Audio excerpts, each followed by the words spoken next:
मी एकटाच होतो, कारण माझी बायको वारली होती. मी माझ्या सूनबाई आणि मुलांसोबत राहायचो. जीवन अगदी नीरस झालं होतं. माझ्या शेजारचं घर विक्रीला असल्याने त्या घराला रोज नवनवीन लोक बघायला यायचे. एकदा माझ्याच वयाच्या आसपास असणारी एक बाई आणि तिची मुलगी ते घर पाहायला आले. त्यांनी माझ्यासमोरच त्या घराचा सौदा करून ते विकत घेतलं. आता ती बाई माझ्या शेजारी राहू लागली. हळूहळू तिची आणि माझी ओळख वाढत गेली. तिच्या आणि माझ्या स्वभावात खूप साम्य असल्यामुळे आमचं चांगलं जमायला लागलं. एकदा तिची मुलगी कामानिमित्त बाहेरगावी गेली होती. त्या संध्याकाळी मी तिच्या घरी गेलो. पण त्यावेळी आमच्यात असं काही घडलं की आम्ही दोघं स्वतःवर ताबा ठेवू शकलो नाही. जसं नदीचं पाणी लहरीसारखं वाहतं तसंच काहीसं आमचं झालं. कदाचित मीही तिला आवडायला लागलो होतो. ती इतकी सुंदर होती की मी स्वतःला थांबवू शकलो नाही. आणि त्या रात्री तिला त्यानंतर मात्र आमच्या दोघांच्या जीवनामध्ये एक वेगळाच टप्पा आला. मित्रांनो, ही स्टोरी अत्यंत सुंदर आहे. ही संपूर्ण कथा सविस्तरपणे मी तुम्हाला सांगणार ह्याच व्हिडिओच्या माध्यमातून. चला तर मग सुरुवात करते हा.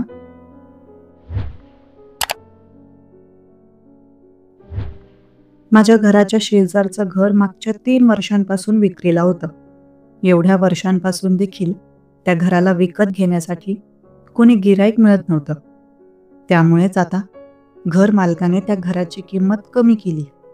जशी घराची किंमत कमी झाली, रोजच कोणी ना कोणी त्या घराला पाहण्यासाठी यायला लागले. आज रविवार असल्यामुळे मला सुट्टी. मी मस्त निवांतपणे अंगणात बसलो होतो. सकाळचे 11 वाजले असतील तेव्हा शेजारच्या घराला पाहण्यासाठी कोणीतरी आलं असावं असं वाटलं. एक बाई आणि मुलगी घरमालक कुलकर्णी यांच्या सोबत येताना दिसल्या. कुलकर्णी दुसरीकडे राहत होते, पण आमच्यात बरीच ओळख होती. त्यांनी घर उघडून त्या बाई आणि मुलीला घर दाखवायला सुरुवात केली. मी तिथं बसून सगळं पाहत होतो, कारण आज दिवसभर मी रिकामटेकडाच. ती बाई आणि मुलगी घर पाहत होत्या. तेवढ्यात कुलकर्णी बाहेर आले आणि माझ्याकडे पाहत म्हणाले, गोविंदराव, कसे आहात?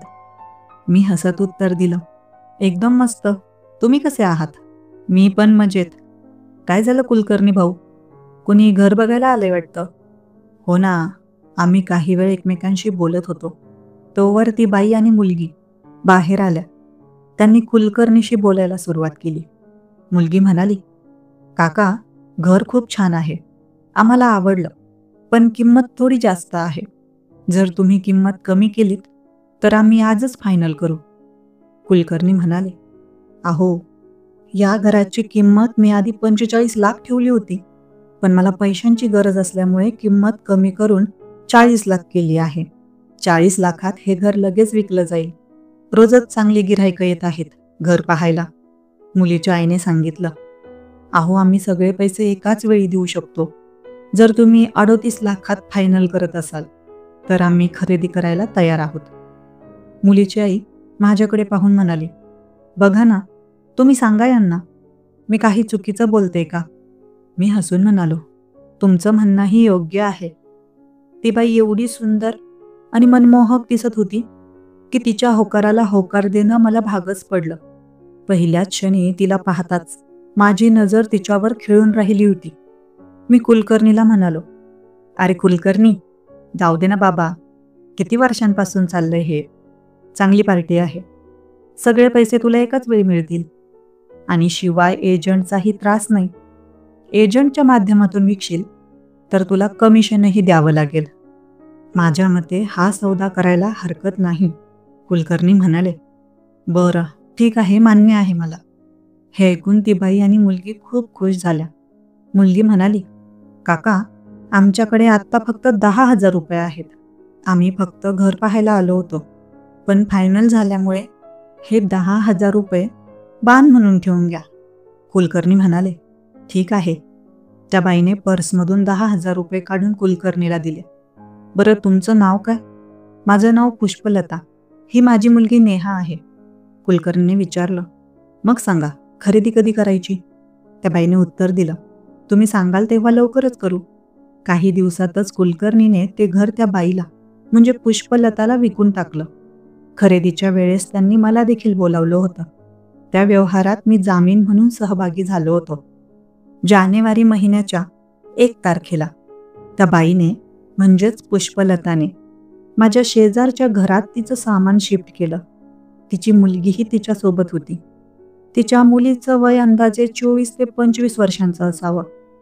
नवीन घरामध्ये त्यांना ॲडजस्ट व्हायला अनेक अडचणी येत होत्या, म्हणून अधूनमधून ते माझी मदत मागायचेच. एके दिवशी सकाळी मी अंघोळ करून सोफ्यावर निवांत बसलो होतो. सुनबाईने मला चहा आणि नाश्ता आणून दिला. मी नाश्ता करताना बातम्या पाहत होतो. त्याच वेळी अचानक पुष्पलता आमच्या घराच्या दाराशी उभी असल्याचं मला दिसलं. मी तिला पाहत म्हणालो, "अहो, या ना, चहा घ्या."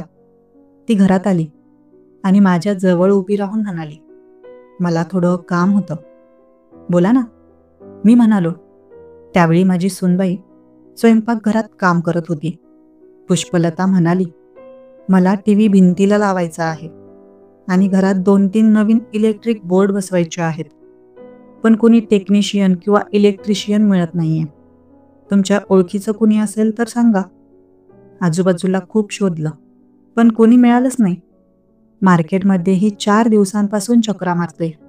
दुकानवाला नेहमी सांगतो, "उद्या पाठवतो, उद्या पाठवतो," पण पाठवतच नाहीये. "बरं बरं, काळजी करू नका. माझ्याकडे एक चांगल्या इलेक्ट्रिशियनचा नंबर आहे, देतो तुम्हाला." मी लगेचच मोबाईल काढला आणि नंबर देण्यासाठी तयार झालो. पण तेवढ्यात लक्षात आलं की तो नंबर तोंडीपाठ आहे. मी म्हणालो, "बरं, कागदावर लिहून देतो." मी नाश्त्याची प्लेट हातातून ठेवली आणि टेबलाजवळ जाऊन कागद आणि पेन घेतला. नंबर लिहून देत होतो. तेवढ्यात पुष्पलता म्हणाली, "जर तुमच्या ओळखीचा असेल तर तुम्हीच फोन करून बोलवा ना. तुम्ही बोलाल तर तो लवकर येईल." मी लगेचच त्या इलेक्ट्रिशियनला म्हणजे राजूला फोन केला. "अरे राजू, आपल्या घराच्या बाजूला काही काम आहे, येतोस का आज?" "आज जमणार नाही काका, पण उद्या सकाळी येतो." राजू म्हणाला, "बरं, उद्या सकाळी 10ला ये." "हो काका, नक्की येतो." मी पुष्पलताला सांगितलं, "अहो, हे बघा, आज त्याला येणं शक्य नाही, पण उद्या सकाळी 10 वाजता तो येणार आहे. चांगला मुलगा आहे, तुमचं सगळं काम व्यवस्थित करून देईल." त्या बाईने मला धन्यवाद म्हटलं. मी म्हणालो, "अहो, चहा घ्या ना थोडा." तेवढ्यातच माझी सुनबाई तिथे आली. तिने त्या बाईला पाहिलं आणि म्हणाली, "अहो काकू, चहा घ्या ना, थांबा थांबा, चहा तयारच आहे, आणते." सुनबाई लगेचच किचनमध्ये गेली आणि चहाचा कप घेऊन आली.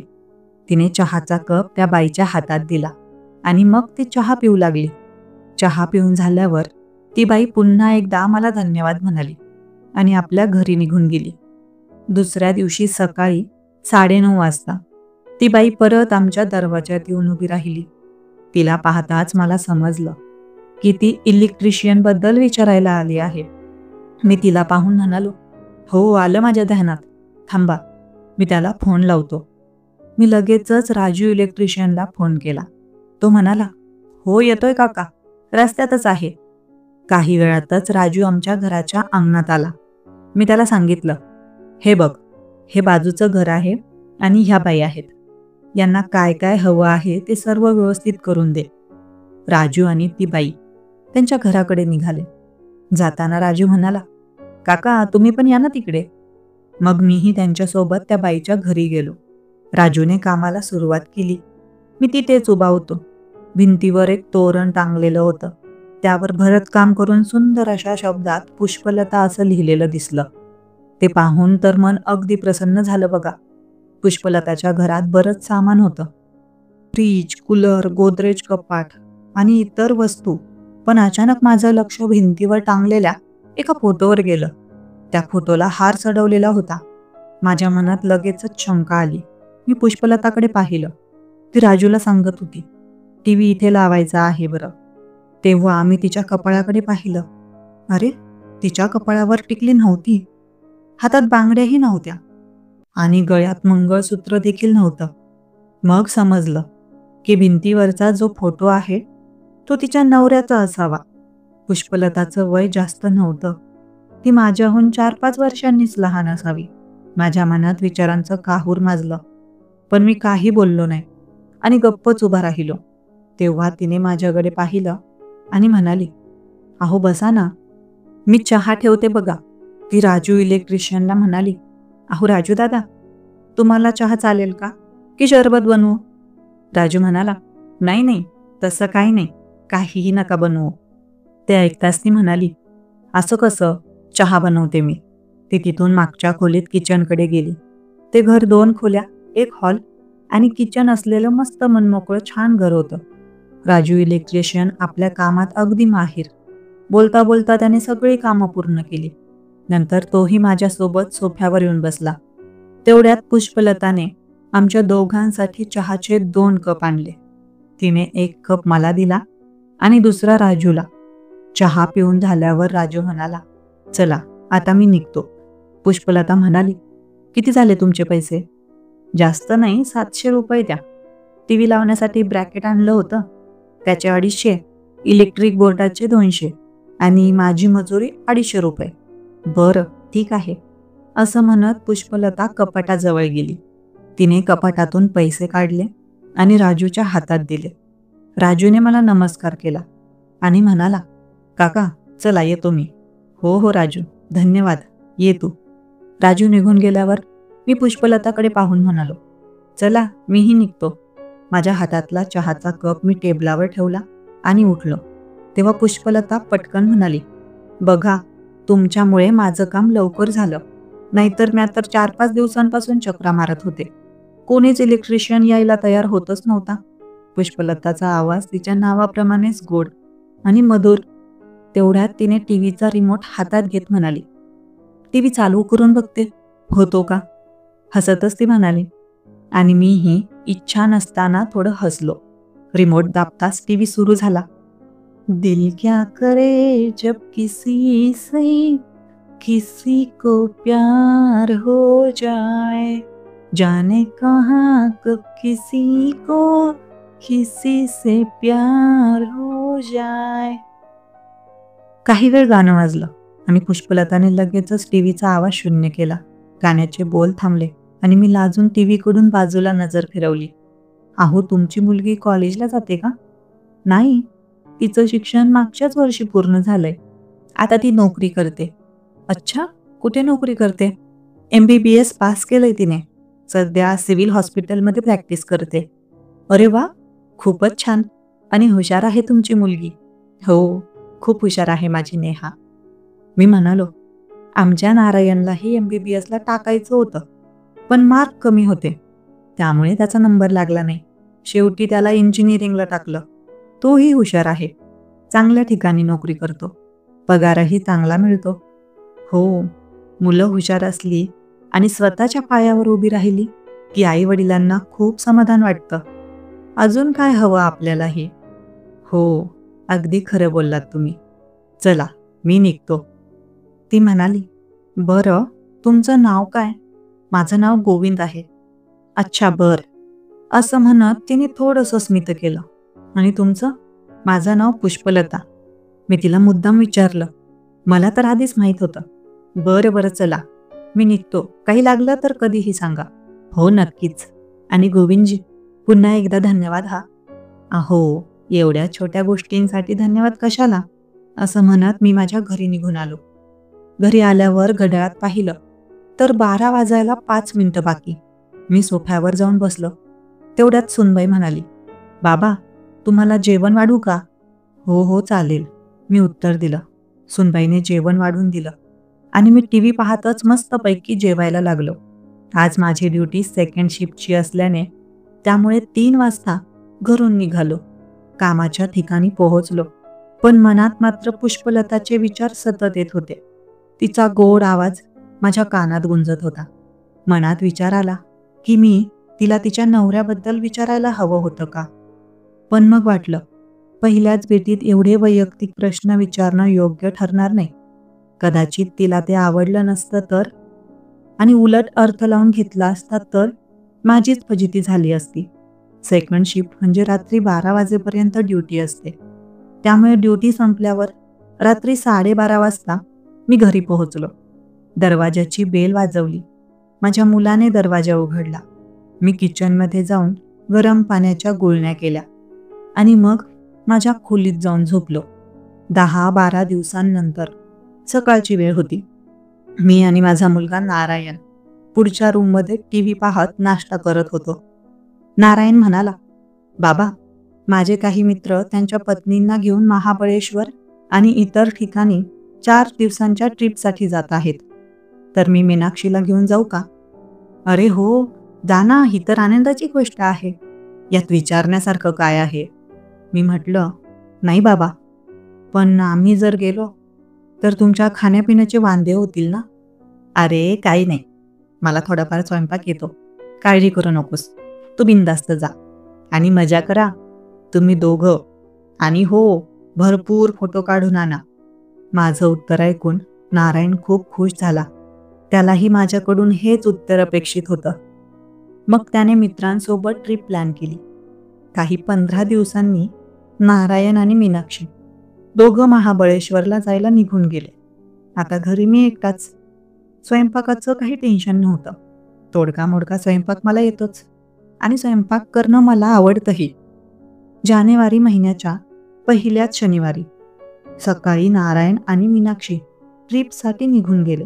मी मस्त नाश्ता केला आणि म्हटलं, चला आता जरा टेरेसवर जाऊन बसू, थोडं ऊन खाऊया. मी मोबाईल उचलला आणि जिना चढत मस्त टेरेसवर निघालो. थंडीच्या दिवसात शरीर निरोगी ठेवण्यासाठी फक्त अन्न नाही तर उष्णतेचंही महत्त्व असतं. शरीराला व्हिटॅमिन डी मिळण्यासाठी ऊन खाणं गरजेचं आहे. हे सगळं मनाशी बोलत मी टेरेसवर जाऊन मोकळ्या उन्हात सूर्याकडे तोंड करून खुर्चीवर निवांत बसलो. टेरेसवर आमची लाकडी खुर्ची नेहमीच पडलेली असायची. ज्या कोणाला वाटलं तो निवांतपणे त्या खुर्चीवर जाऊन बसू शकत. म्हणून मी मोबाईलमध्ये काही गाणी लावली. पण आज गाणी ऐकायची फारशी इच्छा नव्हती. त्यामुळे मोबाईल बंद करून मी इकडे तिकडे पाहू लागलो आणि समोरच्या निसर्गाचा आनंद घेऊ लागलो. आमच्या घरापासून काही अंतरावरच शेती होती. त्यामुळे घराच्या गच्चीवरून त्या शेताचा अगदी मनमोहक असा नजारा दिसायचा. हिरवळ पाहून मन अगदी प्रसन्न व्हायचं. काही वेळ तसाच गेला.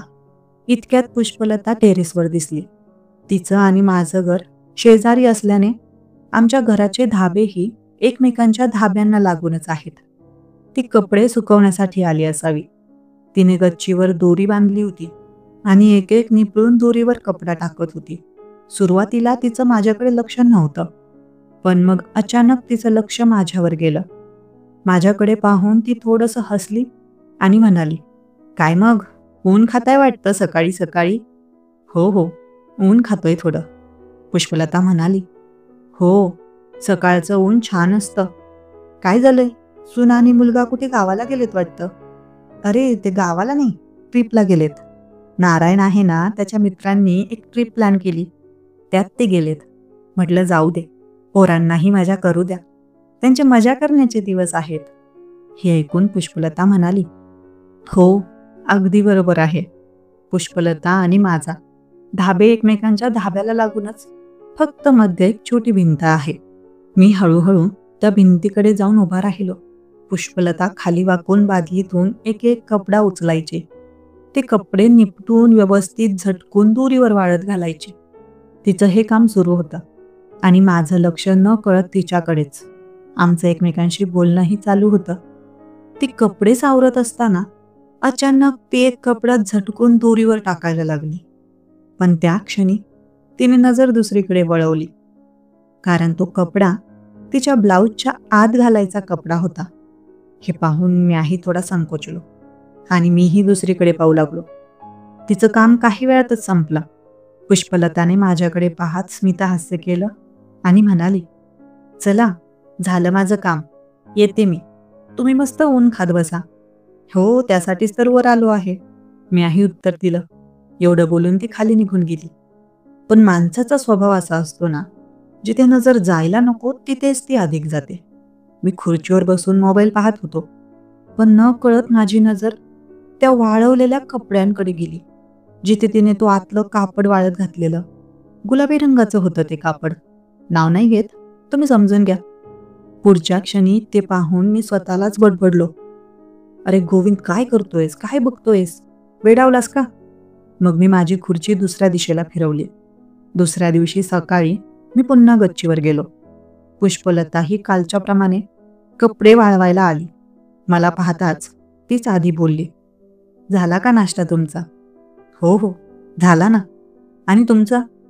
माझाही झाला की आत्ताच. पुढे तिने विचारलं, जेवणाचं कसं करता तुम्ही? सुनबाई तर गावाला गेलीये ना. एवढं काही नाही, बरोबर ॲडजस्ट करतो. आज मी मस्त मटकीची उसळ केली आहे आणि पावही डझनभर आणली आहे. हे ऐकून पुष्पलता हसली आणि म्हणाली, हो का, छान आहे मग. मीही आज काळ्या मसाल्याची वांग्याची भाजी केली आहे. तुम्हाला आवडत असेल तर सांगा, आणून देते तुम्हाला. माझ्या हातची चव कशी आहे ते पहा. अहो पुष्पलता, नको हो, तुम्ही बोललात तेवढं खूप आहे. उगाच त्रास कशाला तुम्हाला.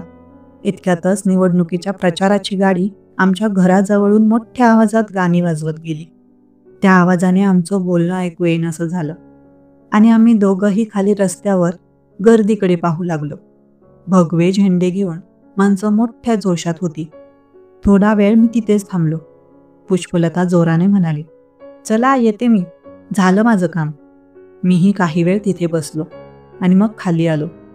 आता मला जेवायचं तर होतंच, पण म्हटलं की चांगली भूक लागू देत, तेव्हाच जेवण करेन.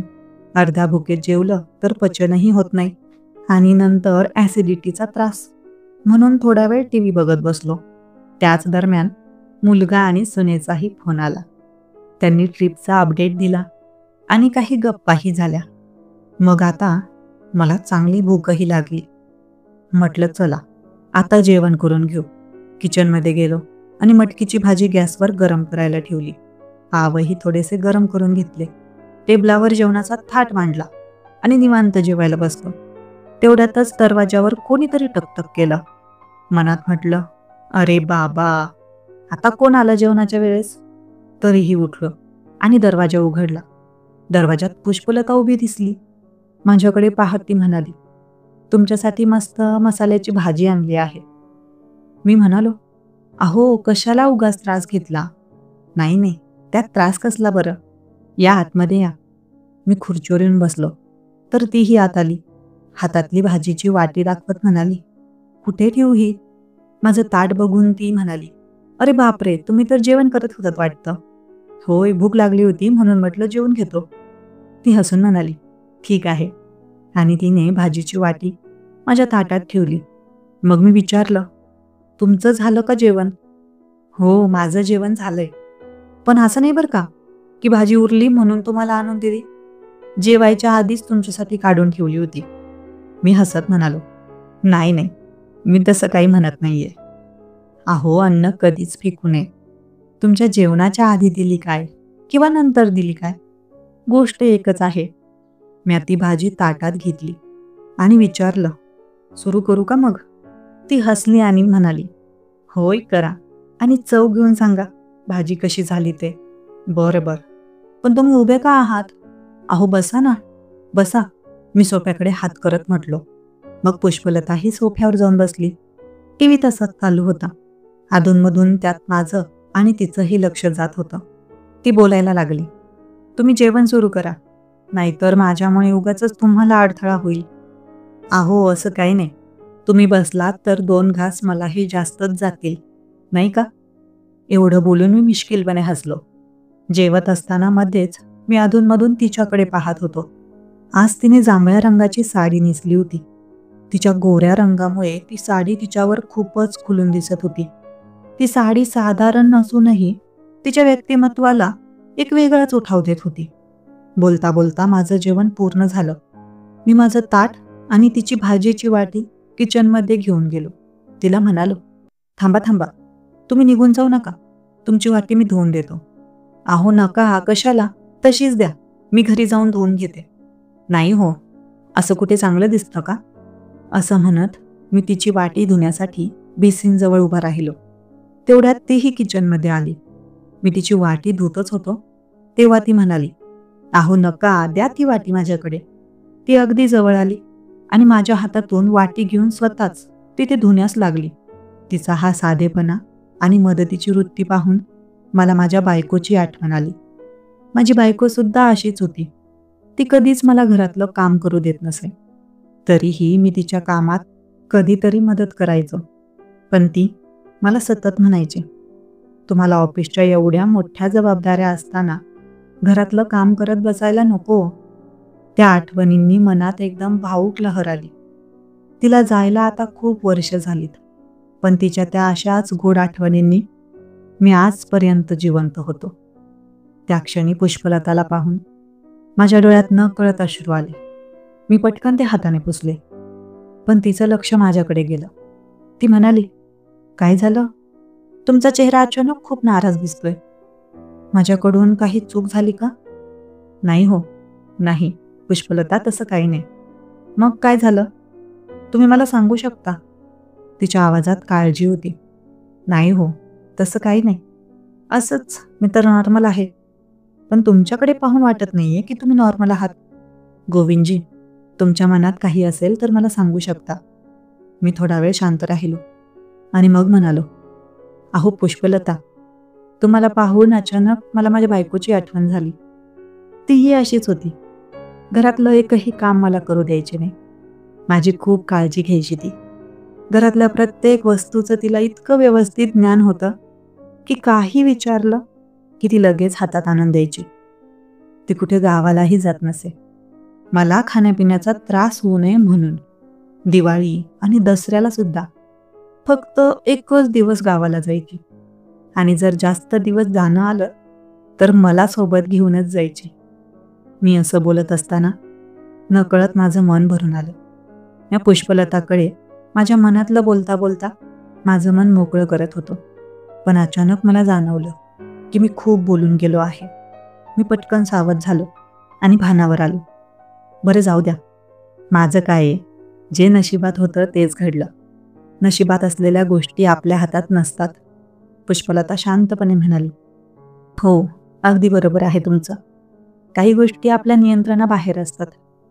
असं वाटलं की पुष्पलताच्या जवळ जावं आणि आपलं डोकं तिच्या खांद्यावर ठेवून मन हलकं करावं. पण मी विषय बदलत म्हणालो, बरं पुष्पलता, तुम्हाला उशीर होईल. जर तुम्हाला जायचं असेल तर. ती भावनिक झाली होती, पण नाजूक आवाजात म्हणाली, हो हो, मी दार उघडंच ठेवून आले आहे. बोलता बोलता लक्षातच राहिलं नाही बघा, येते हा मी. इतकं बोलून पुष्पलता हळूहळू माझ्या जवळून निघून गेली. तिचं जाणंही शांत आणि सहज होतं. माझी सेकंड शिप असल्याने दुपारी मी ड्युटीवर निघून गेलो. दुसऱ्या दिवशी मस्त काहीतरी चमचमीत खाण्याची इच्छा झाली. त्यामुळे मी बाजारात गेलो आणि तिथून गरमागरम समोसे, जिलेबी आणि फाफडे घेतले. मग विचार केला की हे सगळं घरी जाऊन निवांत खाऊ. सगळं नाश्त्याचं सामान पिशवीत भरलं आणि घरी आलो. घरी पोहोचून दरवाजा उघडत होतो तेव्हा पुष्पलता अंगणात दिसली. तिच्याकडे पाहून मला वाटलं, चला पुष्पलतालाही थोडा नाश्ता देऊया. मी ताबडतोब तिच्याकडे गेलो आणि म्हणालो, अहो बघा, मस्त गरमागरम नाश्ता आणला आहे. चला माझ्यासोबत नाश्ता करा, नाहीतर तुमच्यासाठी प्लेटमध्ये काढून देऊ का? तिने उत्तर दिलं, अहो नाही नाही नको, तुम्ही तुमच्यासाठी नाश्ता आणला आहे, मी कशाला वाटा पाडू त्यात. मी आग्रह करत म्हणालो, अहो जास्त आहे नाश्ता, तुम्ही घ्या प्लीज, मलाही बरं वाटेल. तेव्हा ती म्हणाली, बरं ठीक आहे, तुम्ही जा, मी 5 मिनिटात येते. मी घर उघडून आत आलो आणि 2 प्लेट्स काढून नाश्ता व्यवस्थित सजवायला लागलो. इतक्यात पुष्पलताही आली. तिच्यासाठी एक प्लेट सजवून तिच्या हातात ठेवली. आम्ही सोफ्यावर बसून निवांत नाश्ता करायला सुरुवात केली. नाश्ता करताना पुष्पलता थोडी भावूक झाली. तिला पाहून मी विचारलं, पुष्पलता, तुमच्या भिंतीवर टांगलेला फोटो पाहिला, तुमच्या मिस्टरांचा आहे का? हो, माझे पतीच आहेत. म्हणजे होते. माझी मुलगी लहान असतानाच ते मला सोडून गेले. पण मुलीसाठी मी स्वतःला कसं तरी सावरलं. ती हुशार आहे. बापाचं नाव मोठं केलं तिने. ती बोलताना खूप भावूक झाली. तिचं बोलणं ऐकून मी तिच्या जवळ जाऊन बसलो आणि म्हणालो, जाऊ द्या हो, एवढं काही वाईट वाटून घेऊ नका. नशिबात जे आहे तेच घडतं. देवाच्या मनात काय आहे हे कोणालाच माहीत नसतं. ती म्हणाली, हो खरं सांगता तुम्ही. थोड्या वेळाने आम्ही थोडं बोललो आणि मग पुष्पलता तिच्या घरी निघून गेली. संध्याकाळी माझा मुलगा आणि सून ट्रीपवरून परत आले. तेव्हा घर पुन्हा भरलं.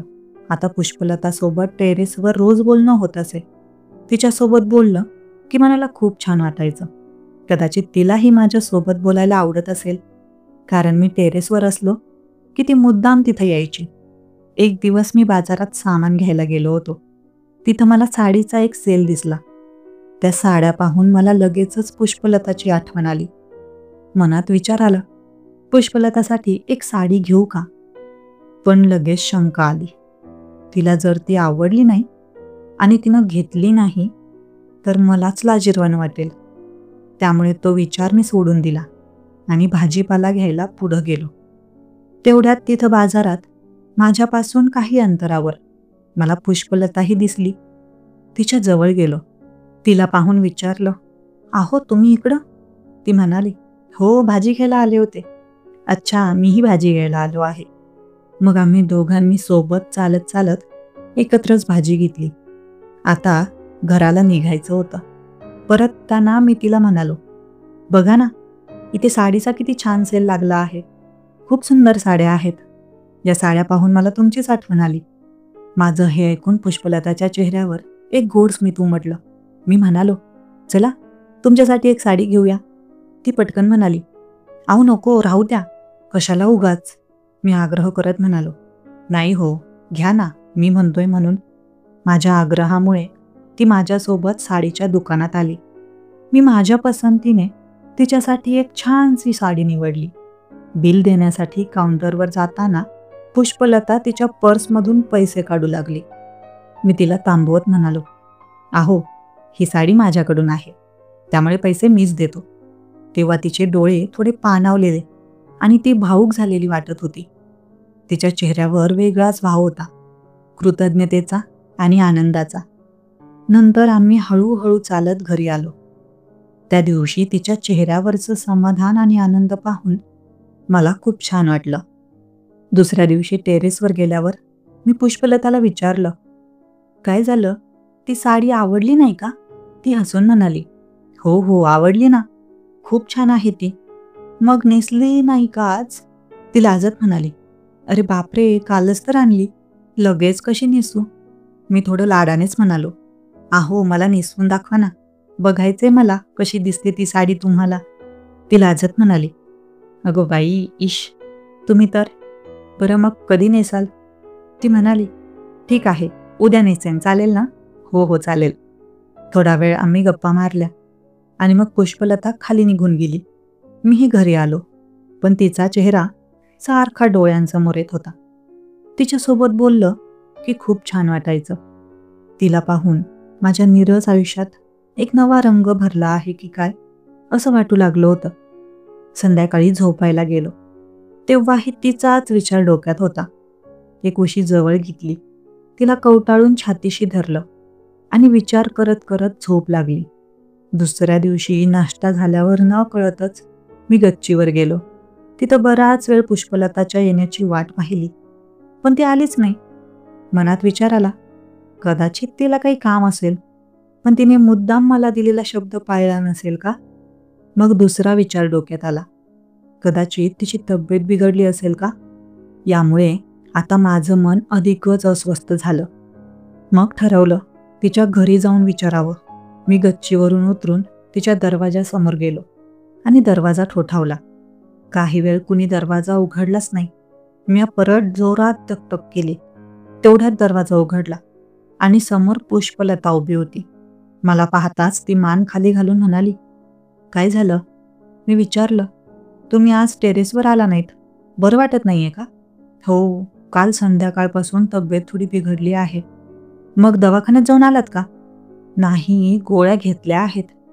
दवाखान्यात जायचं होतं, पण इच्छा नव्हती. मी तिला म्हणालो, "असं कसं चालेल?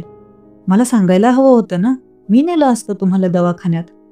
ती म्हणाली, "संध्याकाळी मुलगी येईल, तिच्यासोबत जाईन."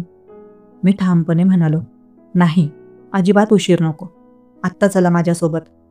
"बरं पुष्पलता, तुम्ही बाहेर येऊन उभे राहा, मी स्कूटी काढतो." "बरं बरं, ठीक आहे, आले लगेच." मी लगेचच घरात गेलो. गाडीची चावी घेतली सुनबाई मीनाक्षी घरात काही काम करत होती. तिला सांगितलं, मीनाक्षी बेटा, मी बाहेर जातोय. शेजारच्या पुष्पलताची तब्येत ठीक नाहीये आणि त्यांची मुलगीही घरी नाहीये. त्यांना दवाखान्यात दाखवून येतो. मीनाक्षी म्हणाली, हो हो बाबा, ठीक आहे. माझा मुलगा सकाळीच कामासाठी निघून गेला होता. मी बाहेर आलो आणि स्कूटी काढली. ती पुष्पलताच्या अंगणात नेऊन उभी केली. पुष्पलता बाहेर आली, दरवाजा बंद केला आणि मी तिला स्कूटीवर बसायला सांगितलं. ती साडी नीट करत सावधगिरीने स्कूटीवर बसली. मी विचारलं, बसता येतंय ना व्यवस्थित? हो हो, व्यवस्थित बसले आहे. बरं, ठीक आहे. पुष्पलता हळूहळू नेतो स्कूटी. माझ्या घरापासून क्लिनिक जास्त लांब नव्हतं, त्यामुळे स्कूटी सावकाश चालवत 15 मिनिटातच आम्ही क्लिनिकमध्ये पोहोचलो. मी काळजीपूर्वक पुष्पलताला दवाखान्यात नेलं. डॉक्टरांनी तिला तपासून सांगितलं, जास्त चिंता करण्याची गरज नाही. व्हायरल इन्फेक्शन झाले. काही अँटीबायोटिक लिहून दिले आहेत, त्या वेळेवर घ्या. 2 दिवसांतच आराम पडेल. ते ऐकून माझं मन शांत झालं. पुष्पलता आणि मी स्कूटीवर बसून परत घरी आलो. मी स्कूटी माझ्या घरासमोर जागेवर लावली आणि पुष्पलताच्या मागे तिच्या घरी गेलो. तिने दरवाजा उघडला आणि आम्ही दोघं आत गेलो. डॉक्टरांनी तिला इंजेक्शन दिलं होतं, त्यामुळे मला वाटलं की तिला लवकरच बरं वाटेल. मी तिच्याकडून डॉक्टरांनी दिलेल्या गोळ्यांची पिशवी घेतली. किचनमध्ये जाऊन स्वतः पाण्याचा तांब्या भरून आणला आणि तिला डॉक्टरांनी सांगितल्याप्रमाणे गोळ्या दिल्या. पुष्पलता सोफ्यावर बसली होती. मी तिला म्हणालो, अहो, सोफ्यावर बसण्यापेक्षा आराम करा, तुम्हाला बरं वाटेल. नाही नाही, बसते मी, झोपले की जास्त त्रास होतो. बरं, ठीक आहे, बसा मग, असं म्हणत मी तिच्याजवळच जाऊन बसलो. काही वेळ तिथे थांबल्यावर मला वाटलं की आता निघावं. चला पुष्पलता, मी येतो. अहो थांबा ना, बसा ना. तुम्ही आहात ना, त्यामुळे मलाही बरं वाटतंय. हो का? पण जेवण केलं का तुम्ही? हो, सकाळी नाश्ता केला होता. स्वयंपाकही तयार आहे तसा. मग जेवण करून घ्या. औषधं घेतल्यावर तुम्हाला आराम पडेल. मी तिला आग्रह केला. नको, आता लगेच नाही, मी नंतर खाते. पुष्पलता, असं कसं चालणार? थांबा, मी वाढून आणतो. असं म्हणत मी किचनमध्ये गेलो. पुष्पलताच्या किचनमधलं सामान अगदी नीटनेटकं ठेवलेलं होतं. ताट घेतलं, त्यात भाजी आणि पोळी वाढली आणि हॉलमध्ये आलो. हे घ्या, खायला सुरू करा. मी ताट तिच्या समोर ठेवलं. नको, खरंच नको, माझी इच्छा खायची नाही आहे. अहो खा ना माझ्यासाठी प्लीज, मी आग्रह करत होतो. तिच्या चेहऱ्यावर थोडी भावुकताही दिसत होती. पुष्पलता, नाहीतर मी माझ्या हाताने खाऊ घालू का तुम्हाला? मी मिश्किलपणे म्हणालो. अहो नाही, खाते मी. मग तिने खायला सुरुवात केली. मी सांगितलं म्हणून तिने ताटातलं संपूर्ण जेवण संपवलं. मी ताट उचलून किचनमध्ये ठेवलं आणि जेवणानंतरच्या गोळ्या तिच्या हातात दिल्या. ठीक आहे, तुम्ही आता आराम करा, मी निघतो. हो हो, तुमची तर मी खूप आभारी आहे. खरंच मला खूप त्रास होत होता. तुम्ही अगदी देवासारखे आलात बघा. पुष्पलता, असं काय म्हणता? आपण शेजारी आहोत. एकमेकांना मदत करणं आपलं कर्तव्यच आहे, मी हसत म्हटलं. तिच्या चेहऱ्यावर समाधानाचं हास्य आलं. तिच्या हालचाली आणि बोलण्यात आता खूप फरक जाणवत होता. पुष्पलता, हा डॉक्टर खूप हुशार आहे. संध्याकाळपर्यंत तुम्हाला आराम पडेल. एवढं बोलून मग मी माझ्या घरी निघून आलो. जेवण वगैरे करून मी माझ्या खोलीत जाऊन मस्त आराम केला. आज सुट्टी असल्यामुळे जेवणानंतर 4 तास शांत झोप काढली. संध्याकाळी 5 वाजता जाग आली आणि तेवढ्यातच पुष्पलताची आठवण झाली. विचार करायला लागलो की तिच्या घरी जाऊन तिची विचारपूस करावी का? परंतु पुन्हा पुन्हा तिच्या घरी जाणं योग्य नाही असंही वाटत होतं. पण मग मनाशी ठरवलं, मी काही उगाच जात नाहीये, ती आजारी आहे म्हणून तिची चौकशी करायला जातोय. मी लगेच तिच्या घरी गेलो. तिच्या दरवाजावर पोहोचल्यावर दरवाजा वाजवायचा विसरून मी सरळ आत गेलो. ती सोफ्यावर झोपलेली दिसली. तिच्याजवळ गेलो तर तिचे डोळे बंद होते. पण माझं लक्ष तिच्याकडे गेलं तेव्हा जाणवलं की तिच्या साडीचा पदर थोडासा सरकला होता. त्यामुळे तिचं गळ्याखालचं भरगच्च शरीर अगदीच सुंदर दिसत होतं. काही क्षणांसाठी माझ्या नजरेला भुरळ पडली. ती अगदी मनमोहक अप्सरेसारखी दिसत होती. डोळे बंद असल्यामुळे तिचा निरागस चेहरा अजूनच सुंदर वाटत होता. क्षणभराने भानावर येत मी बोललो, "अहो, झोपल्या आहात का?" माझा आवाज ऐकून तिने डोळे उघडले, कारण ती खरं तर झोपलेली नव्हतीच, फक्त डोळे मिटून पडलून असेल.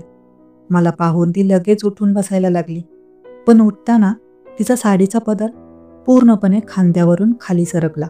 तिने पिवळ्या रंगाची साडी नेसली होती आणि त्यावर काळ्या रंगाचा पांढऱ्या ठिपक्यांचा ब्लाऊज घातला होता.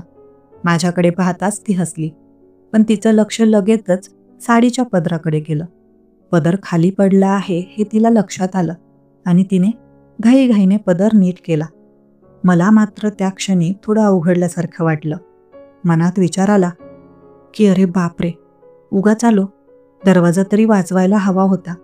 कदाचित तिला असं अचानक घरात येणं आवडलं नसेल. मी तात्काळ म्हणालो, "अहो, सॉरी, माफ करा हा, दरवाजा न वाजवताच मी आत आलो." ती मान खाली घालून हळूच स्वतःच्या साडीची नीट तपासणी करत माझ्याकडे पाहून म्हणाली, "अहो, तसं काही नाही, काही टेन्शन घेऊ नका. काय झालं त्यात, असंच आलात तर." आता मात्र मला थोडं हलकं वाटलं. "पुष्पलता, तुम्हाला झोप लागली होती का?" "नाही हो, आधी थोडा वेळ झोप लागली होती, पण आत्ताच पाणी पिऊन सोफ्यावर पडले होते. तेवढ्यातच तुम्ही आलात." "बरं, बसा ना." "हो, बसतो. पण आधी सांगा, तब्येत कशी आहे? आता कसं वाटतंय?" "आता खूप छान वाटतंय. अगदी ठणठणीत वाटतंय. सकाळी जरा बरं नव्हतं, पण आता तर काही त्रासच वाटत नाहीये मला." "हो का? खूपच छान. मी सांगितलं ना, हा डॉक्टर एक नंबर आहे. त्याच्याकडे फक्त एकदाच गेलं तरी लगेच फरक पडतो. नाहीतर बाकी डॉक्टरांकडे 3-4 चकरा माराव्या लागतात. तेव्हा कुठे गुण दिसतो." काही वेळ आम्ही बोलत होतो आणि मग मी परत घरी निघून आलो. घरी आल्यावर सुनबाईने विचारलं, "बाबा, आता पुष्पलता काकू कशा आहेत?" "हो सुनबाई, आता बरं आहे तिला. बघ, आपल्या नेहमीच्या डॉक्टरकडे घेऊन गेलो होतो. लगेच फरक पडला." "हो का? छान आहे तो डॉक्टर." सुनबाईही म्हणाली. दुसऱ्या दिवशी माझ्या साडूच्या मुलाचा साखरपुडा होता, त्यामुळे मी तिथं निघून गेलो. बरेच नातेवाईक जमले होते. सगळे नवरा बायको सोबत आलेले, पण मी मात्र एकटाच होतो. 2 दिवसांनी मी गावी परतलो. आता माझी फर्स्ट शिफ्ट असल्यामुळे मला सकाळी 6लाच घराबाहेर पडावं लागायचं आणि दुपारी 4च्या सुमारास घरी यायचो. ही शिफ्ट पुढील 2 महिन्यांसाठी होती, त्यामुळे सकाळी टेरेसवर जाणं काहीसं अशक्य झालं. दुपारी घरी आल्यावर थकवा जाणवायचा आणि लगेच जेवण करून झोपून जायचो. या 2 महिन्यात पुष्पलताशी फारसं बोलणं झालं नाही. तब्बल 2 महिन्यांनी माझी सेकंड शिफ्ट सुरू झाली. यामुळे मला बराच मोकळा वेळ मिळायला लागला. सकाळी गच्चीवर जाणंही जमायला लागलं. मात्र पुष्पलता आता आधीसारखी गच्चीवर येत नव्हती.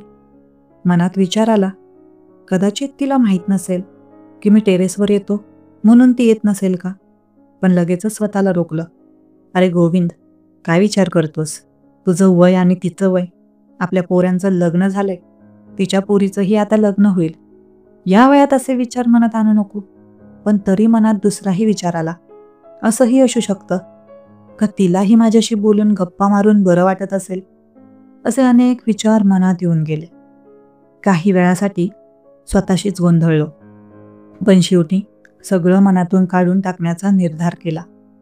एक दिवस सकाळी गच्चीवर जाऊन बसलो. काही वेळ एकटाच बसून विचार करत निसर्गाचा आनंद घेत होतो, पण लवकरच कंटाळा आला, म्हणून खाली आलो. तेवढ्यातच गल्लीतून एक मुलगा मोटरसायकलच्या मागे कॅरेट बांधून मेथी विकत फिरत होता. तो जोरजोरात, "मेथी घ्या, मेथी, 20-20 रुपये फक्त." त्याचा आवाज ऐकून विचार आला, अरे बापरे, मेथी तर बरीच स्वस्त झाली आहे. मेथी लांबूनच टवटवीत दिसत होती, म्हणून मी त्याला हाक मारली, "अरे ये दादा, थांब." तो थांबला आणि मी त्याच्या जवळ गेलो.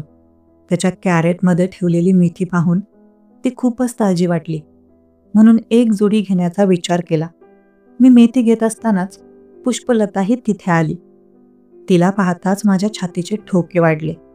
का ते मला समजलं नाही. तीही मेथी पाहत होती आणि म्हणाली, "अहो, मेथी तर खूपच छान आहे. सध्या हिवाळा आहे तर खूप भाजीपाला येतोय, त्यामुळे भाज्याही खूप स्वस्त मिळत आहेत. पुष्पलता म्हणाली, हो ना, मी बोललो, पण बिचाऱ्या शेतकऱ्यांना एवढ्या स्वस्त भाज्या विकायला परवडत नसेल. त्यांना तर काहीच मिळत नसेल. जर आपल्याला ही जुडी 20 रुपयांना मिळते, तर बिचारा शेतकरी काय कमवत असेल, तोच जाणे. पुष्पलता म्हणाली, होय, अगदी खरं म्हणताय तुम्ही. तेवढ्यात त्या मेथ्या विकणाऱ्या मुलानेही बोलायला सुरुवात केली. हो काका, अगदी बरोबर बोलतात. ही भाजी माझ्या शेतातलीच आहे. पण काय करावं, 40-50 रुपयांना विकली असती, तर कदाचित तुम्हीही घेतली नसती. सगळीकडेच भाजीपाला स्वस्त आहे, त्यामुळे मलाही स्वस्तात विकावी लागते. पण जाऊ द्या, आम्ही शेतकरी करणार तरी काय आणि जाणार तरी कोणाकडे? सरकारने शेतकऱ्यांसाठी काही ठोस निर्णय घ्यायला हवा. पण राजकारणी नेहमी एकमेकात भांडत असतात. गरीब जनतेची त्यांना काहीच फिकीर नाही.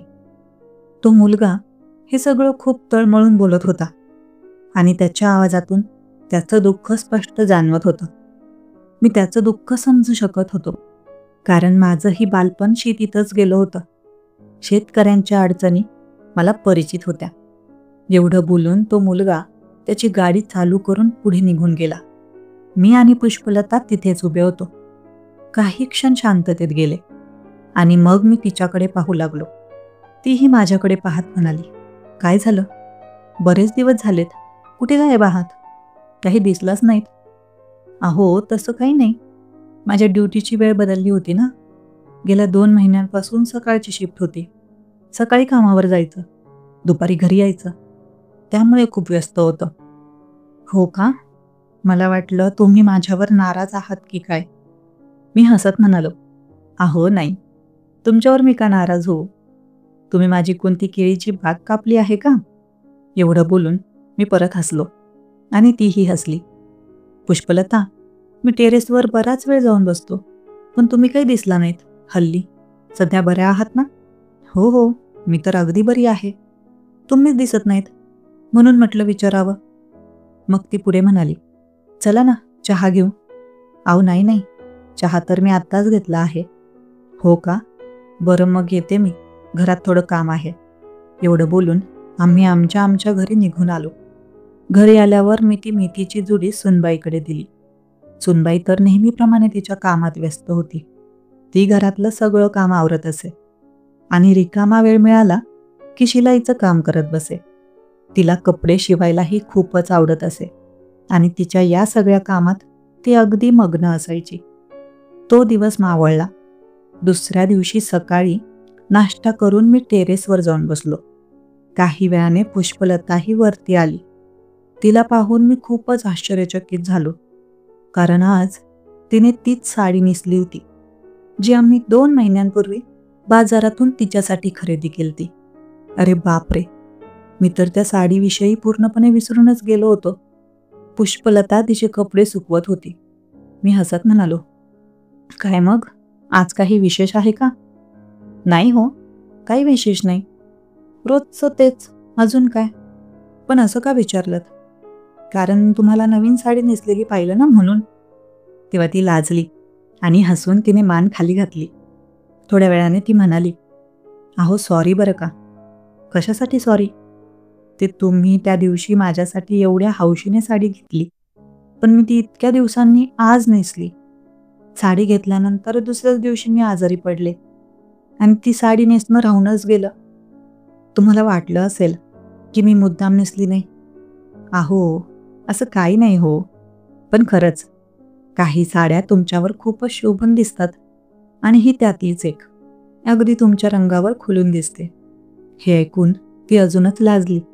तिच्या गालांवर हसू उमटलं. काही वेळाने पुष्पलताची मुलगी नेहा गच्चीवर आली. तिला पाहून मी विचारलं, मग नेहा, कसं चाललंय काम? नेहा म्हणाली, हो खूप छान चाललंय. हो का? अशीच प्रगती करत राहा पुरी. नेहा काही वेळ गच्चीवर थांबून परत खाली निघून गेली. थोड्या वेळाने पुष्पलताही खाली गेली आणि ऊन वाढल्यामुळे मीही घरात आलो व माझ्या कामाला लागलो. आता मात्र रोजच पुष्पलताशी भेटणं आणि बोलणं होऊ लागलं. एखाद्या दिवशी तिच्याशी बोलणं नाही झालं तर दिवस अपूर्ण वाटायचा. जणू काहीतरी कमी राहिल्यासारखं वाटायचं. एकदा सकाळी चालायला निघालो होतो. पुष्पलताही सोबत आली. गप्पा मारता मारता मी तिला विचारलं, तुमची नेहा कोणत्या हॉस्पिटलमध्ये प्रॅक्टिस करते? ती इथे आपल्या सिव्हिल हॉस्पिटलमध्ये आहे. अहो, पण कालच ती नागपूरला गेली. नागपूरला? कशासाठी? काही ट्रेनिंग आहे तिचं. 8 दिवस तिकडेच राहणार आहे. हो का? खूपच, खरंच डेअरिंगबाज आहे तुमची नेहा. पुष्पलता हसत म्हणाली, हो खरंच, तिच्यात खूपच हिंमत आहे. 2 दिवसांनंतरची गोष्ट. रात्रीचे 9 वाजले असतील. जेवण आटपून मी अंगणात उभा होतो. थोडं चालून यावं असं वाटलं. तेवढ्यात पुष्पलताही बाहेर दिसली. मी तिला विचारलं, झालं का जेवण? हो झालं, तुमचं झालं का? हो, माझंही झालं. थोडं चालायला निघालोय. पुष्पलता, तुम्ही पण चला माझ्यासोबत चक्कर मारायला. अहो नाही, मी सकाळीच जाते फिरायला. थोडा वेळ आम्ही बोलत होतो. तिनेच विचारलं, काय झालं? तुमची परत सकाळची ड्युटी सुरू झाली वाटतं. हो, आता 8 दिवस सकाळची ड्युटी आहे. मग मी चक्कर मारायला बाहेर निघून गेलो. चक्कर मारून परत येताना माझं लक्ष पुष्पलताच्या घराकडे गेलं. तिच्या घराचा बल्ब बंद दिसला. सामान्यतः ती बल्ब बंद करत नसे. त्यामुळे मनात प्रश्न निर्माण झाला. आज बल्ब बंद का केला असेल? विचारून पाहावं असं वाटलं. मी तिच्या अंगणात जाऊन दरवाजाजवळ पोहोचलो आणि आवाज दिला, अहो काय झालं? बल्ब का बंद आहे? ती आतून म्हणाली, नाही हो, बंद नाही केला. बल्ब खराब झाला आहे. मी आता दुकानातून बल्ब आणायला चाललेच आहे. ती बाहेर दारापाशी येऊन उभी राहिली. तिच्या हातात पैसे दिसत होते. मी म्हणालो, थांबा तुम्ही, मी आणतो. तुम्ही कशाला आता बाहेर जाता? ती म्हणाली, बरं थांबा थांबा, हे पैसे घ्या. नको, माझ्याकडे पैसे आहेत. ती बळजबरीने माझ्या हातात 200 रुपयांची नोट ठेवत म्हणाली, नाही घ्या हे पैसे. मी लगेचच मागच्या गल्लीतल्या इलेक्ट्रिकल दुकानात गेलो. सुदैवानं ते उघडं होतं. एक चांगला बल्ब घेतला आणि परत पुष्पलताच्या घरी आलो. ती कदाचित माझी वाट पाहत असावी. दारातच उभी होती. आम्ही घरात गेलो. मी विचारलं, कुठे आहे बल्बचं सॉकेट? तिने बोटाने जागा दाखवली. घरात अंधार होता, पण केरोसिनच्या दिव्यामुळे थोडासा प्रकाश येत होता. मी खुर्ची घेतली. खुर्चीवर उभा राहून बल्ब लावला. ती लगेचच स्विच ऑन करत म्हणाली, बघा झाला चालू. घर उजळून निघालं. ती आनंदाने म्हणाली, खूप धन्यवाद. तुमच्यामुळे मला बाहेर जावं लागलं नाही बघा. आता कसं मस्त वाटतंय ना? पुष्पलता म्हणाली, हो ना, छान वाटतंय. तुम्ही थांबा, मी तुमच्यासाठी मस्त शरबत बनवते. मलाही तुमच्यासोबत प्यायला मिळेल. ती लगेचच किचनमध्ये गेली. शरबत बनवत असतानाच ती अधूनमधून माझ्याशी बोलत होती. मी सोफ्यावर बसलो होतो. काही मिनिटांतच ती 2 ग्लास शरबत घेऊन आली. हे घ्या, असं म्हणत तिने 1 ग्लास माझ्या हातात दिला. मी तो घेत असताना तिच्या बोटांचा स्पर्श माझ्या बोटांना झाला. तीही येऊन माझ्या शेजारी सोफ्यावर बसली. मी शरबत पिऊ लागलो आणि खरंच शरबत अतिशय छान बनवलं होतं. वा, एक नंबर शरबत आहे. असं शरबत बाहेर कुठेच मिळत नाही. हो का? आवडलं तुम्हाला? ती हसत म्हणाली, हो खूप आवडलं. मला असं वाटतंय तुम्ही हे नेहमीच बनवता की काय? हो, कधी कधी संध्याकाळी जेवण झाल्यावर असं शरबत बनवते मी. मग रोजच तुमच्याकडे यायला लागणार शरबत प्यायला. असं म्हणताच आम्ही दोघेही हसलो. दरवाजा उघडाच होता. बाहेरची थंडी आत येत होती. मी म्हणालो, बघा ना, किती गार हवा येत आहे दरवाजातून. बरं थांबा, मी दरवाजा बंद करते. असं म्हणत ती उठली आणि दरवाजा बंद करून परत सोफ्यावर येऊन बसली. मग तुमच्या नेहाचं कसं चाललंय ट्रेनिंग? एकदम छान. आत्ताच तिचा फोन आला होता, थोड्या वेळापूर्वी. तिचा मोबाईल समोर टेबलावर ठेवलेला होता. ती तो उचलून काहीतरी पाहू लागली आणि म्हणाली, अहो हे बघा ना, माझ्याकडून हे यूट्यूबचे व्हिडिओ डिलीट होत नाहीयेत. पाहून झालेत, पण डिलीट करायचे आहेत. दाखवा बरं. बघतो. तिच्या हातातून मोबाईल घेतला आणि यूट्यूब उघडून पाहू लागलो. काही सेटिंग्समुळे व्हिडिओ डिलीट होत नव्हते. म्हणून मी मोबाईल रिस्टार्ट केला आणि पुन्हा प्रयत्न केला. यावेळी व्हिडिओ डिलीट झाले. ती बाजूलाच होती आणि मी काय करतोय हे पाहत होती. हे बघा, झालं. आता डिलीट होत आहेत. मी तिचा मोबाईल तिच्या हातात दिला. अरे वा, तुम्ही तर खूप एक्सपर्ट आहात मोबाईलमध्ये. नाही नाही, तसं काही नाही. थोडं फार माहीत आहे फक्त मला, मी नम्रतेने म्हणालो. अहो, आणखी एक विचारायचंय. मोबाईलचा वॉलपेपर कसा चेंज करायचा ते सांगा ना प्लीज. हो नक्कीच, दाखवा मोबाईल. मी तिच्या मोबाईलच्या सेटिंग्समध्ये जाऊन तिला वॉलपेपर बदलवण्याची पद्धत समजावून सांगत होतो. ती माझ्या अगदी जवळ येऊन बसली होती. मी तिला वॉलपेपरची गॅलरी दाखवली आणि म्हणालो, बघा, इथे वेगवेगळे वॉलपेपर आहेत. गॅलरीतले फोटोसुद्धा वॉलपेपर म्हणून लावू शकतो. ती लक्षपूर्वक पाहत होती. मी तिला एक वॉलपेपर चेंज करून दाखवला आणि म्हणालो, आता तुम्ही करून बघा. मोबाईल अजूनही माझ्या हातात होता, पण ती माझ्या अजून जवळ सरकली आणि मोबाईलमध्ये इकडे तिकडे क्लिक करू लागली. ती माझ्या सांगण्याप्रमाणे बटणं दाबत होती, पण एवढी जवळ सरकली होती की माझी मांडी तिच्या मांडीला लागली आणि तिचा खांदा माझ्या खांद्याला स्पर्श करत होता. तिच्या अंगावर कोणत्या तरी अत्तराचा मंद सुगंध दरवळत होता आणि तो माझ्या श्वासात मिसळत होता. आज ती आकाशी रंगाच्या साडीत अगदी स्वर्गातून उतरलेल्या अप्सरेसारखी भासत होती. त्या साडीच्या प्रत्येक क्षणात एक जादू होती. फिकट आकाशी रंगाचा ब्लाऊज तिच्या सौंदर्यात अजून भर घालत होता. तिचे ओठ हलकेच हसले की जणू आभाळ फुललं होतं. तिने केस मागे बांधले असले तरी काही बंडखोर केस तिच्या गालांवर खेळत होते.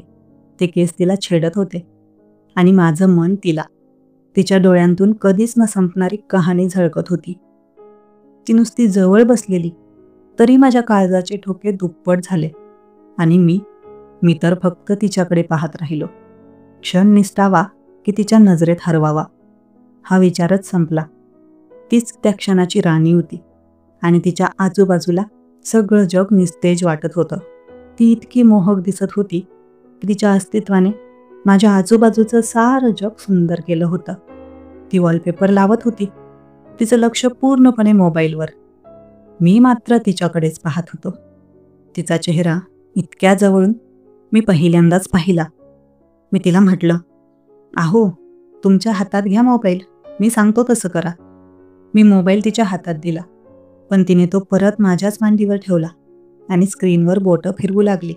तिला वॉलपेपर कसा लावायचा ते समजलं आणि मग तिने विचारलं, माझ्या मोबाईलमध्ये रिंगटोनचा आवाज खूप कमी आहे, तो वाढवून देता का? हो नक्कीच, मी म्हणालो.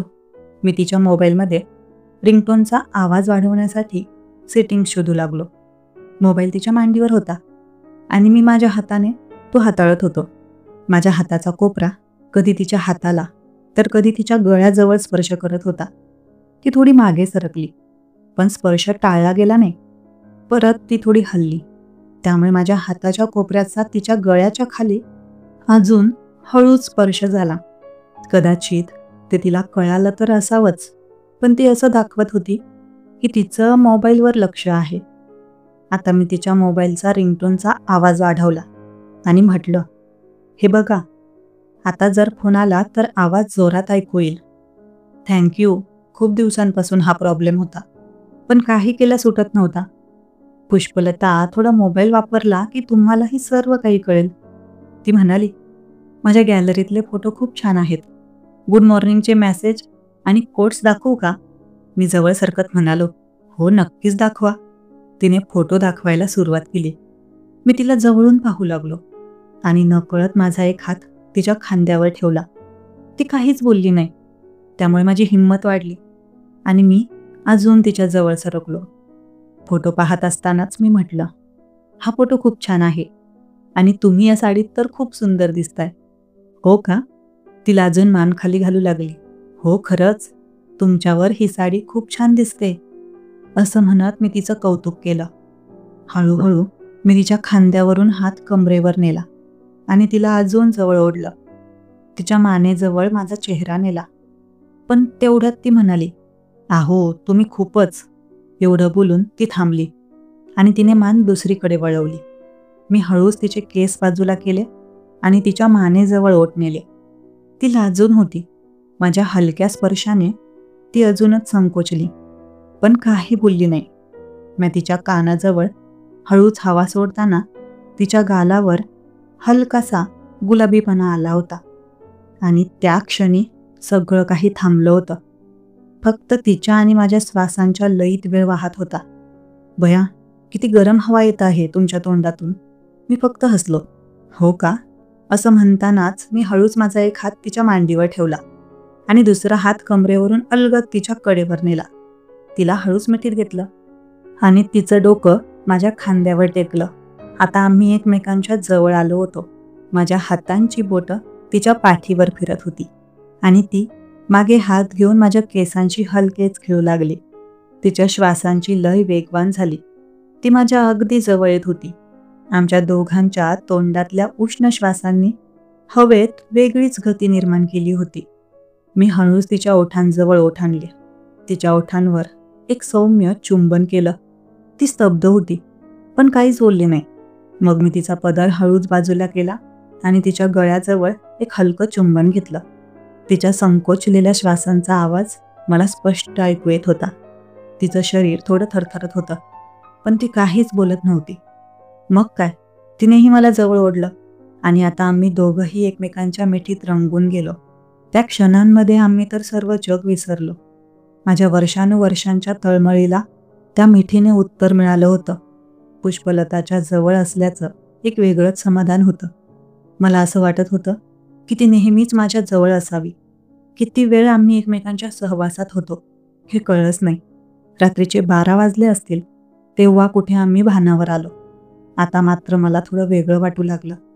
जे काही घडलं होतं ते पूर्णपणे अनपेक्षित होतं. आम्ही सोफ्यावरून कधी तिच्या रूममध्ये गेलो हेही कळलंच नाही. मी तिला म्हणालो, "पुष्पलता, मी निघतो आता. खूप उशीर झाला आहे." "हो, पण मला असं वाटतंय की तुम्हाला इथंच थांबवावं." तिचं हे शब्द ऐकून माझं मन अजूनच प्रेमाने उफळू लागलं. पण मला जाणं आवश्यक होतं. मी तिला शांतपणे म्हणालो, "पुष्पलता, समजून घे, मला आता जावं लागेल." तेव्हा ती माझ्या जवळ आली.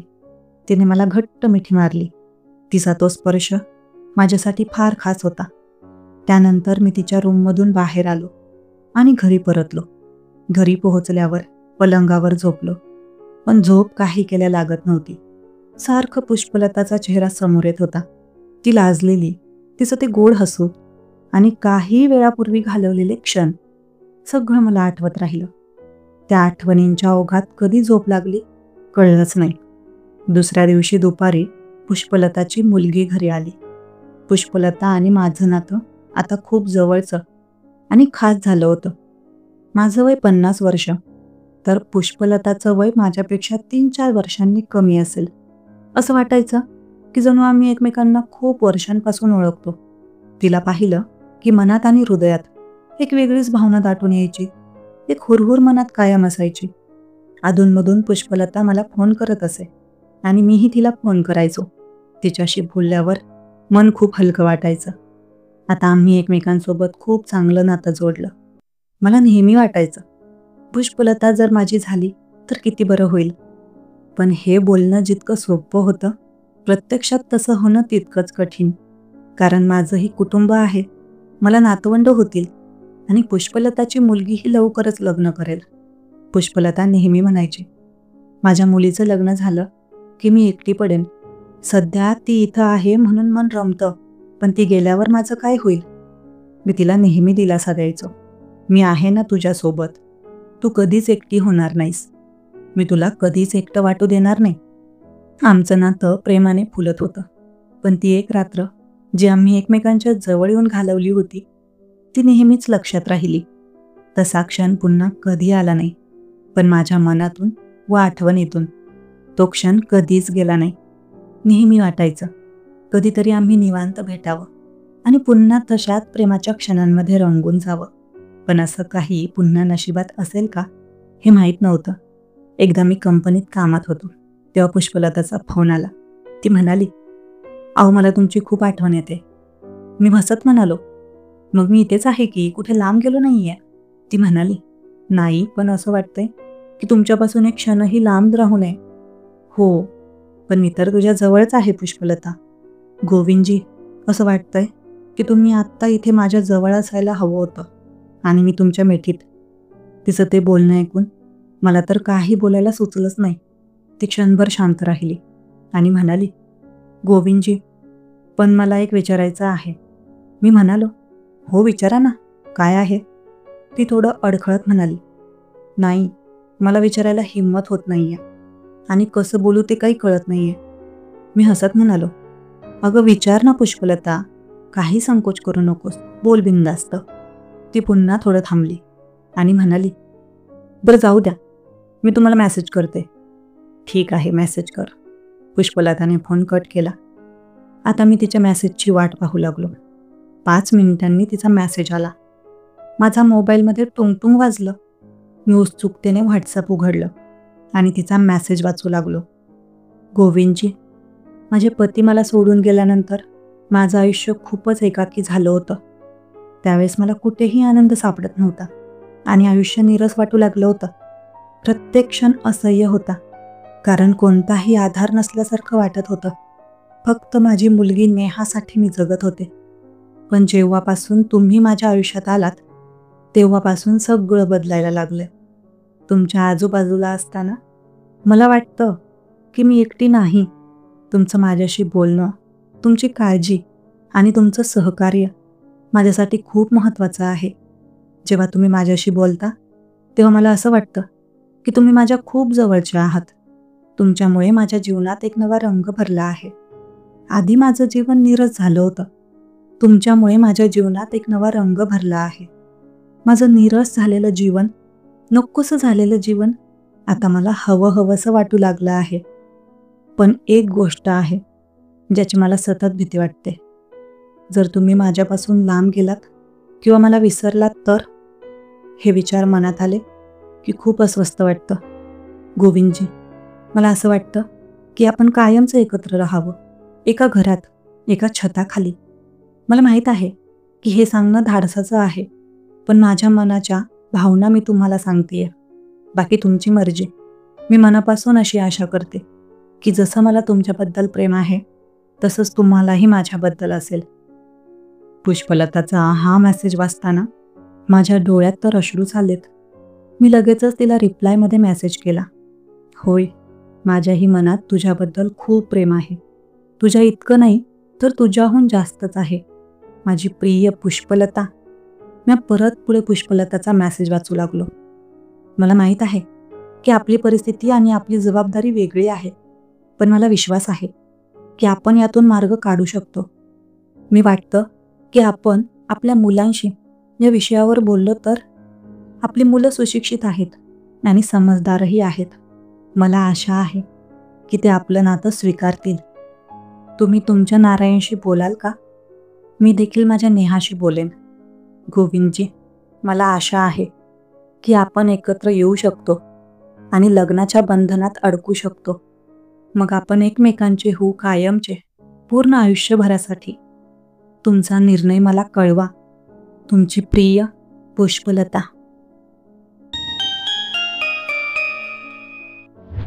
तर मित्रांनो, तुम्हाला ही कथा कशी वाटली? मला तुमच्या प्रतिक्रिया नक्की कळवा. आणि हो, आता पुढे जे घडलं ते मी पुढच्या एका नवीन व्हिडिओमध्ये तुम्हाला सांगणार आहे. जर तुम्हाला तो भाग ऐकायचा असेल तर चॅनलला सबस्क्राईब करून ठेवा. धन्यवाद.